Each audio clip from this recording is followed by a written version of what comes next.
नेकपा एमालेका अध्यक्ष केपी शर्मा ओली झापा निर्वाचन क्षेत्र नम्बर 5 का टुरिस्ट उम्मेद्वार हुन्। टुरिस्टको अर्थ झापा 5 न त उनको जन्मस्थान हो न त उनको स्थायी ठेगाना नै। ओलीको वैयक्तिक विवरणलाई हेर्ने हो भने झापासँग उनले सबै सम्बन्धहरू विच्छेद गरिसकेको देखिन्छ। उनले झापामा भोट हाल्न समेत पाउँदैनन्। झापा 5 मा उम्मेद्वार बनेका उनको मतदान स्थल भक्तपुरको सूर्यविनायक नगरपालिकामा रहेको महेन्द्र शान्ति माध्यमिक विद्यालय हो। यसैले ढुक्कसँग भन्न सकिन्छ केपी शर्मा ओली झापा 5 का लागि टुरिस्ट उम्मेद्वार हुन्। झापा 5 का लागि एमालेका उम्मेद्वार केपी शर्मा ओलीको विवरण निर्वाचन आयोगले सार्वजनिक गरेको छ, तर ओलीको विवरणमा निकै नै गोलमाल देखिन्छ। निर्वाचन आयोगले सार्वजनिक गरेको यो विवरण अनुसार केपी शर्मा ओलीको जन्मस्थान काठमाडौँ लेखिएको छ, तर 2070 सालमा उनले काठमाडौँ जिल्ला प्रशासनबाट लिएको भनिएको नेपाली नागरिकताको प्रतिलिपिमा भने जन्मस्थान पोखरी तेह्रथुम लेखिएको छ। पोखरी तेह्रथुममा जन्मिएको व्यक्ति केपी शर्मा ओली यो पटक भने आफू काठमाडौँमा जन्मिएको भनेर निर्वाचन आयोगमा विवरण बुझाएको देखिन्छ। अब यहाँनिर केपी शर्मा ओलीले जवाफ दिनुपर्छ कि तपाईको जन्मस्थान काठमाडौँ त भन्नुभयो, तर काठमाडौँको कुन पालिका कति नम्बर वडा, यसको जवाफ ओलीसँग छैन,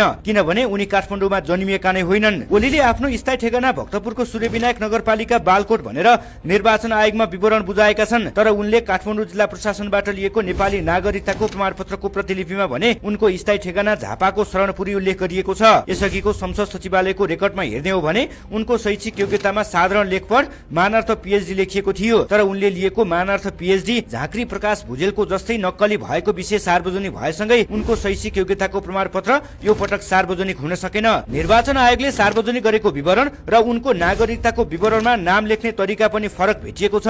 आयोगले सार्वजनिक गरेको विवरणमा ओलीलाई कोष्टकमा राखेको भेटिएन भने उनको नागरिकताको विवरणमा भने कोष्टकमा विवरण राखेको देखिन्छ। संसद सचिवालयको विवरणमा समेत उनको नाम कोष्टकमा राखिएको छ। अब यहाँनिर उनी केपी शर्मा ओलीले नै आफूले पुरानो नागरिकता हराएर नयाँ नागरिकता बनाएको भनेर केही समय अघि एउटा सार्वजनिक कार्यक्रममा स्वीकार गरिसकेका छन्।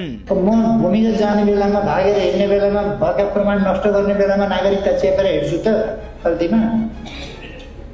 आफू को हो भन्ने कुरा लुकाएर हिँड्नु पर्ने बेलामा, केही नभए पनि मास्क लाउनु पर्ने बेलामा, त्यति बेला यस्तो पार्ने टोपी कहिले यता छोपे कहिले यता सरकार पछाडि छोपे गरेर हिँड्ने बेलामा नागरिकता खल्तीमा हालेर हिँड्छ। नागरिकता फालेर हिँड्या हो, अब पछि गएर कुर्दा भेट्यो। दुईटा भएन, तर के बिहोरा फरक पर्यो? बिहोरा फरक परेको छैन, किनभने के बोल्ने त्यही फरक पर्नु हुँदैन।